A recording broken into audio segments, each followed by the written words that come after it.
Hey everyone, gonna do a quick Omni review here. We got the Catwoman of East End Omnibus. This is a pretty cool book actually. I didn't actually buy this book. I had traded it with somebody. They had bought something off me and I decided to trade for this because I like Darwin Cook art, so that's pretty cool there. So I decided to check it out and I'm really glad I did. This is actually a really great book. Over at 900 pages, probably close to 1,000 pages, and it's got some really great Catwoman stuff in it. So we got Catwoman is dead, or at least that's what she wants people to think. For years, Selina Kyle prowled the skyline of Gotham as the city's most famous thief. But when word spreads of Catwoman's demise, she seizes the opportunity to lower her profile and return to her roots. She sets up in Gotham and down and out East End, far from the costume heroes and villains who now believe she's dead.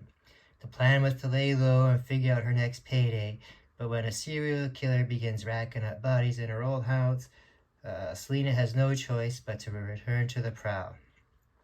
So you got Ed Brubaker writing this, and he does a lot of great crime and detective noir stuff, and that's what a lot of this reads out, which is pretty cool. Darwin Cook doing the art here, and then you got some other artists in here as well too.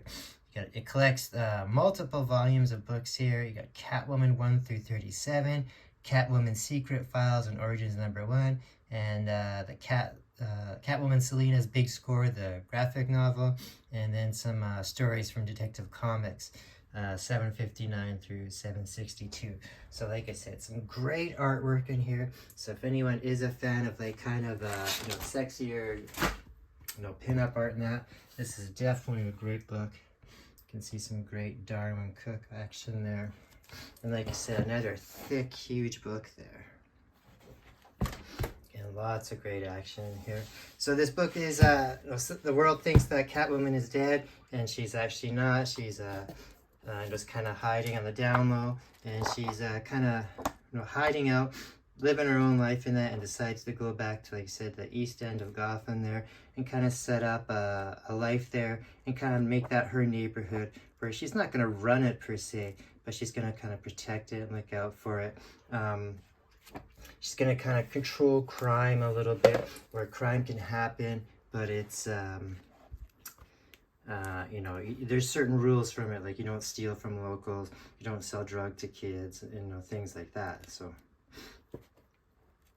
great, lots of great action here, lots of great artwork in here. If you're a Catwoman fan, I think you'll like it. Even if you're not a Catwoman fan, if you're just a big fan of like detective work and stuff like that, it's great. A lot of interesting characters in here. A little bit of Batman, but not a whole lot.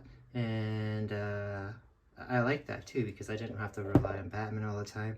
A little bit of supervillains in here, but again, not a whole lot, so that's kind of cool too.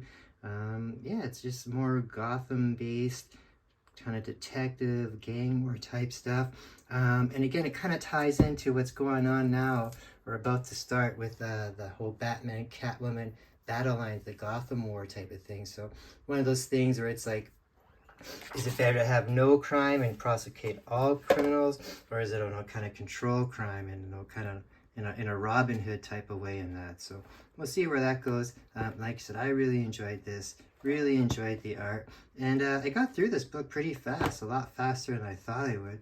Probably got through this in, I don't know, 3 or 4 weeks ago.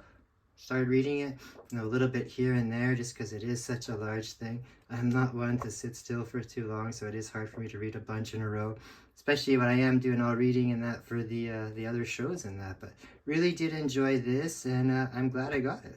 So definitely on my list of things, if you're looking for an Omni to get for a good price, check out the Catwoman of East End Omnibus. Excellent artwork. Alright guys, see you later.